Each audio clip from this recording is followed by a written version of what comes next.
এই ভিডিওটা বিশেষ করে সেই ছেলেদের জন্য যারা এখনো সিঙ্গেল। শুনো ভাই, তুমি যদি এখনো সিঙ্গেল হও তাহলে তোমার কাছে এমন একটা জিনিস আছে যেটা সবার কাছে থাকে না, তোমার নিজের সময়ের উপর পুরো নিয়ন্ত্রণ।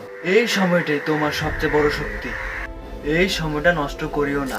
নিজের লক্ষ্য ঠিক করো, সেই লক্ষ্যর পিছনে দৌড়াও, নিজের স্কিল বাড়াও, কাজ শিখো, টাকা ইনকাম করো, জিমে যাও, নিজের শরীরটা ফিট রাখো, একটা ভালো বডি তৈরি করো। কারণ ফিট শরীর মানে আত্মবিশ্বাস। আজ যদি তুমি কষ্ট করে পরিশ্রম করো, আগামীতে তোমার কারো উপর কোনো নির্ভর হতে হবে না।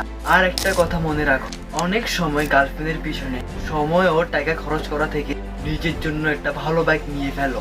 এটা যত্ন নাও, নিজের মনের মতো করে সাজাও, দেখবা এটা কখনো তোমাকে ধোকা দিবে। এটাই তোমার সময়, এখনই পরিশ্রম করো, নিজের পরিবারকে গর্বিত করো, নিজের স্বপ্নগুলো পূরণ করো। অন্য কারোর জন্য নিজের মাথা